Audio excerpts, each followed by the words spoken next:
Now we will discuss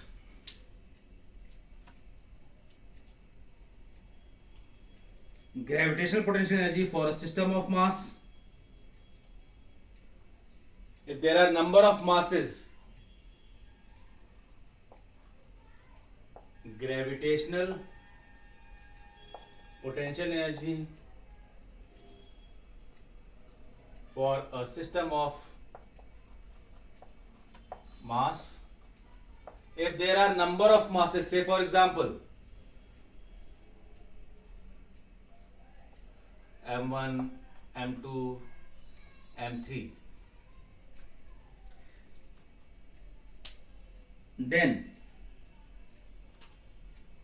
if this distance is r12, r23, r13, then the gravitational potential energy is sum of all the potential energies. So it is given as, this is for numerical only, minus g m1 m2 upon r12 plus m2 m3 upon r23 plus m1 m3 upon r13. So this is only for numerical part. This is only for numerical part.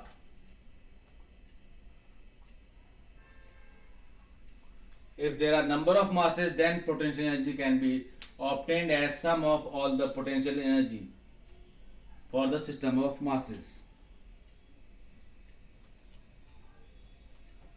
You all know solar system.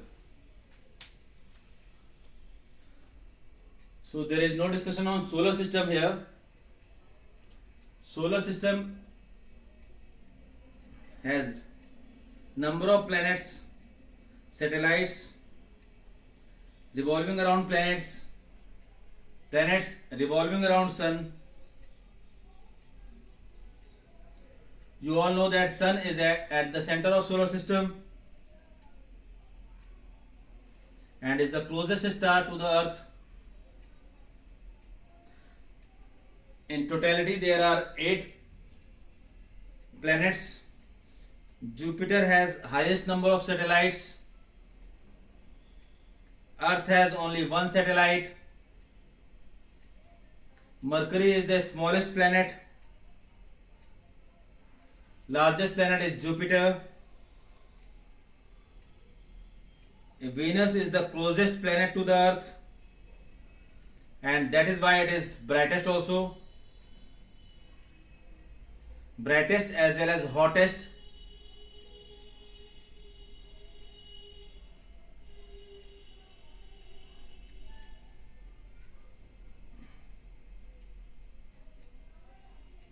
There are various asteroids revolving around sun.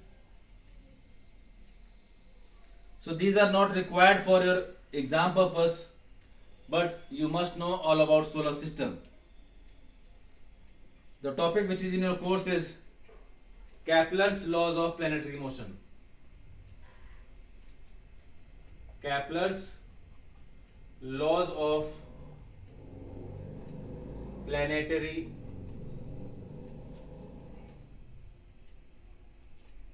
Kepler's laws of planetary motion.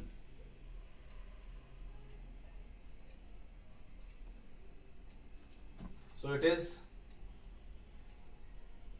Kepler's laws of planetary motion. There are 3 laws given by Kepler for the motion of planets around sun.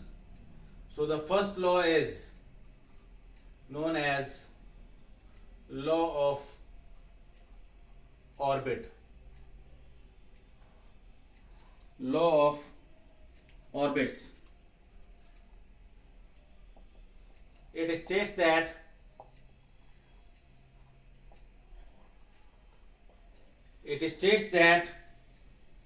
every planet revolves around sun.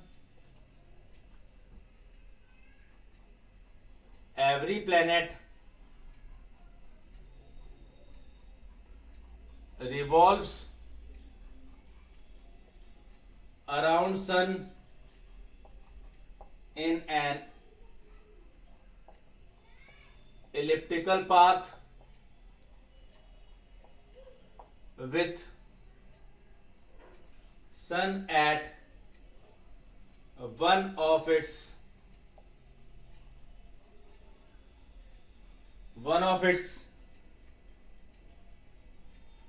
focus. One of its focus. Its here means ellipse. You have not read in up to now that ellipse is there. In conic section in maths you will read about straight line, circle, parabola, hyperbola and ellipse. Ellipse has two focus, two centers. So every time when planet revolves around sun, either one position of elliptical path or another position of elliptical path, sun will always remain at one of its focus. So you can see that the first law gives the condition for rotation of planet about sun. So if I will draw the diagram, this is like ellipse.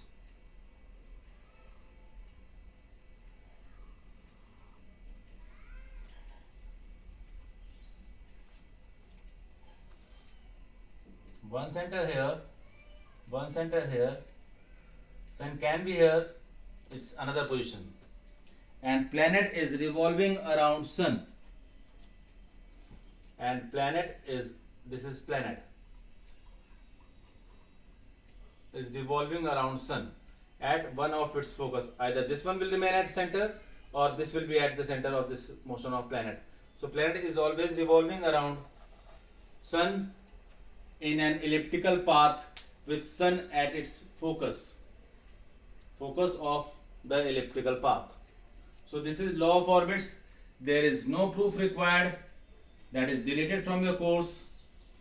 Now the second part, second law, that is known as law of areas. Second law is law of areas. It states that the line joining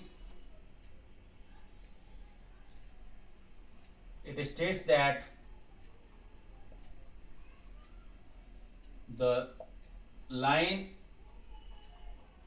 joining planet to the sun sweeps out equal area in equal interval of time. In equal interval of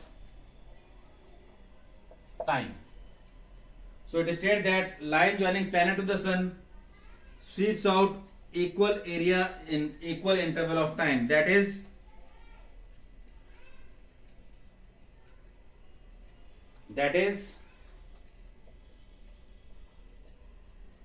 aerial velocity of the planet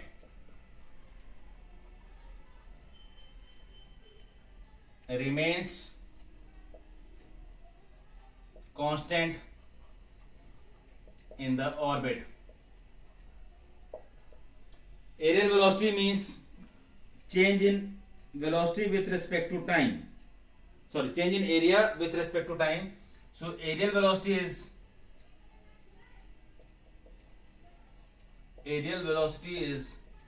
dA by dt, which remains constant throughout the motion.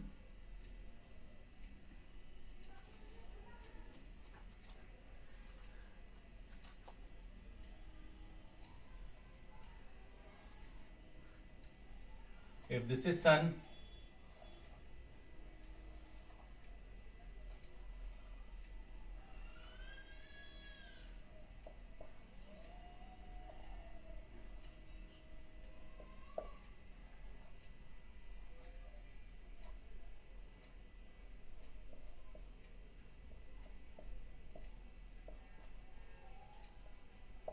this is line joining planet planet to the sun will sweep out equal area in equal interval of time. So in the same time, if this is the distance covered, so area is this, at the same time this is the area, but dA by dt will remain same, and by formula this is equals to rate of change of area is equals to J by 2m, which is always constant. So this derivation is also not required, it is also deleted from the course, where J is angular momentum. J is angular momentum and m is mass of the planet. So by second law, aerial velocity remains constant.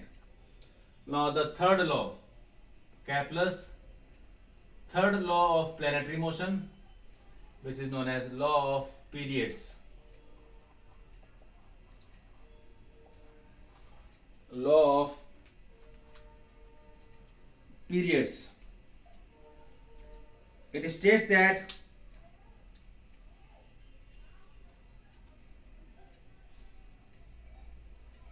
it states that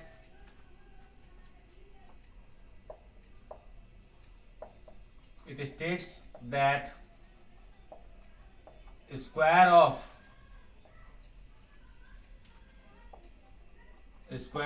time period of revolution of any planet around sun is directly proportional to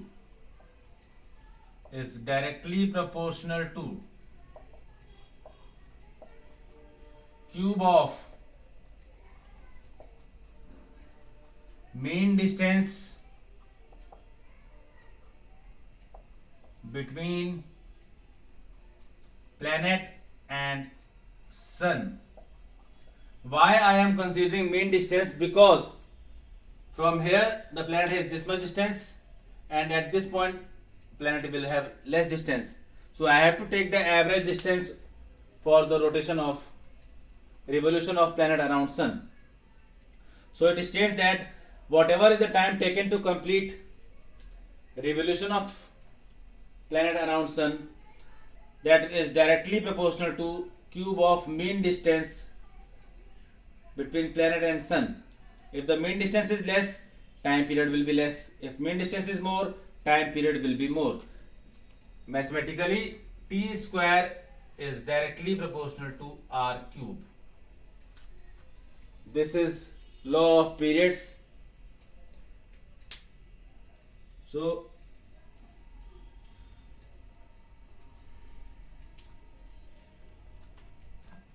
its proof is there in your course. This is not deleted. So necessary, if the planet is having mass m and this is mass of sun, so necessary, because it is moving in a circular path, almost circular path, necessary centripetal force, you have to prove this, necessary centripetal force is provided by gravitational force of sun. Therefore G ms m upon r square is equals to mv square by r. So here this is cancelling out, this is also cancelling out.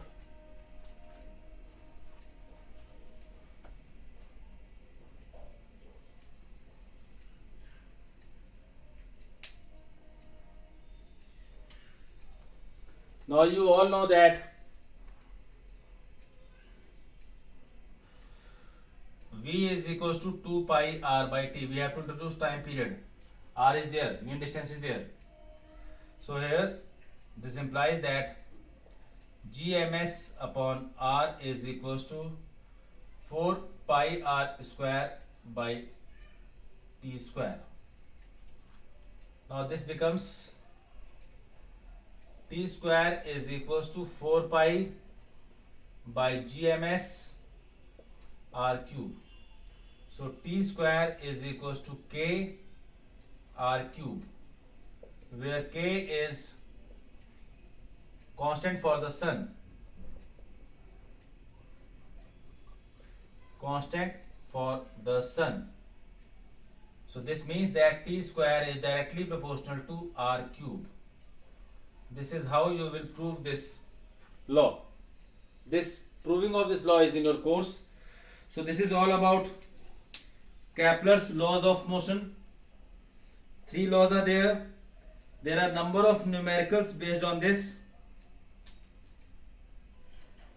We will discuss them in the coming chapters, in the coming classes.